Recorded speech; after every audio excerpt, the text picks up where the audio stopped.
Olá, alunos. Meu nome é Elisarquim. Vamos resolver um problema de momento de inércia. Então, o problema 2 diz assim: determina o momento de inércia da área da seção transversal da viga em relação ao eixo x'. O x', esse eixo aqui, ó, é um eixo que passa pelo centroide dessa figura. Então, se eu quero calcular o momento de inércia, eu sempre calculo com relação ao eixo. Como é em relação ao centroide, eu tenho que determinar a posição do centroide. O que nós sabemos é que se nós temos um retângulo, o centroide do retângulo fica no meio do retângulo. Então, imagina aqui um retângulo. Então, o centroide está exatamente aqui no meio dele, ok? No caso dessa figura aqui, como essa figura aqui, eu posso decompor ela em dois retângulos, e aí se eu considerar esse retângulo aqui de baixo, o centroide dele está aqui no meio, e o centroide desse retângulo aqui de cima está aqui em cima, eu posso calcular o centroide dessa figura a partir do centroide de cada retângulo desse, utilizando aqui uma média ponderada. Eu vou afirmar aqui o centroide, certo? Vamos chamar aqui o y, né, do centroide aqui, o y barra. Isso vai ser igual ao y1 vezes a área 1 mais o y2 vezes a área 2, dividido aqui pela soma das áreas, que seria a área 1 mais a área 2. Então, a posição do centroide dessa figura, ela pode ser determinada por uma média ponderada, certo? Sendo aqui os pesos aqui, as áreas de cada uma dessas figuras, de cada um desses retângulos. E y1 e y2, o centroide de cada um desses retângulos, ok? Então vamos lá, vamos colocar aqui y barra vai ser igual. Y1 vai ser a altura do centroide desse retângulo aqui. Vou pintar ele aqui de preto, ó. Então, como está no meio, está na altura aqui de 125 milímetros.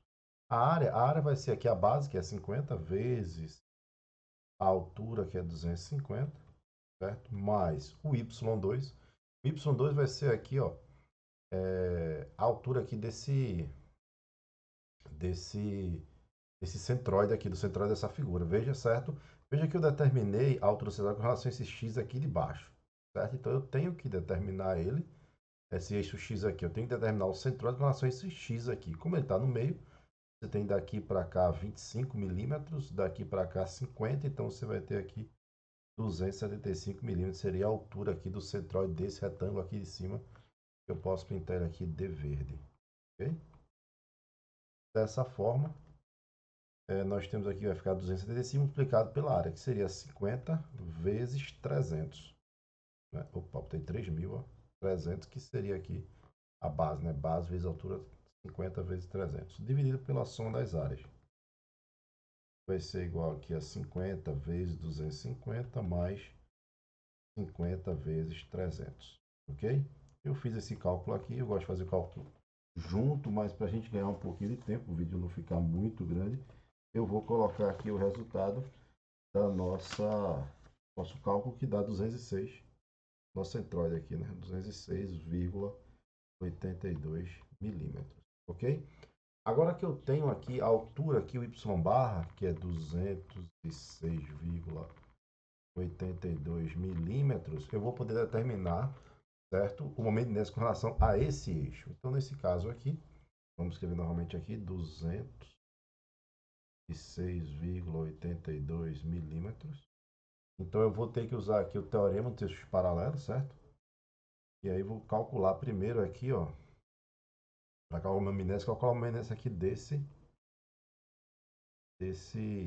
retângulo aqui. Então, o NSA1 vai ser igual a 1 sobre 12, que multiplica AB ao cubo, mais a área vezes a distância ao quadrado. Eu resolvi o problema 1, certo? Se você tiver dúvida aqui, eu resolvi o problema 1 e eu detalhei um pouco mais essa equação aqui, certo? Então, vai ficar 1 dozeavos. A é a base aqui, que é igual a 50. B é a altura, no caso a altura aqui é 250, ao cubo, mais a área, que vai ser 50 vezes 250, agora vezes a distância. Que distância, certo? É a distância do centroide desse retângulo para o centroide da peça. Lembra que o centroide aqui, desse retângulo aqui que eu pintei de preto, ele está a 125 milímetros aqui do eixo X aqui, 125. Então, quando nós determinamos a distância dele, a distância entre o centroide aqui do retângulo e o centroide da peça. Então, como isso aqui está a 206, vai ser 206 2,82 menos 125. Isso aqui é o quadrado. Então, o momento de inércia aqui da peça 1, isso vai ser igual a 148,79 milímetros a quarta. Agora vamos para a área 2. A área 2 eu vou pintar ela aqui de verde.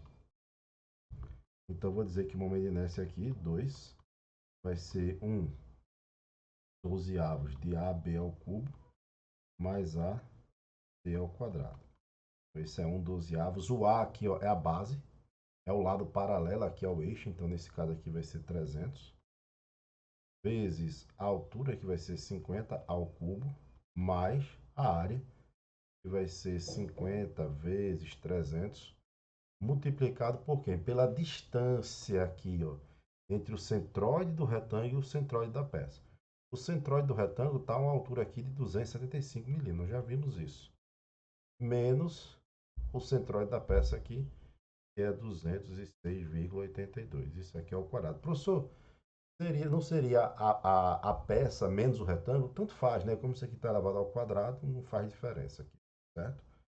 Não vai influenciar no sinal, não. Então, o I2 vai ser igual a 72,85 milímetros a quarta. Então, como eu tenho I1 e I2, eu posso determinar aqui o momento de inércia da peça, que é a soma de I1 mais I2, que vai ser igual, somando essas duas, 221,64 vezes 10 a sexta milímetro quarta. Ok? Então esse é o momento de inércia dessa peça. Espero que tenham gostado. Até o próximo vídeo.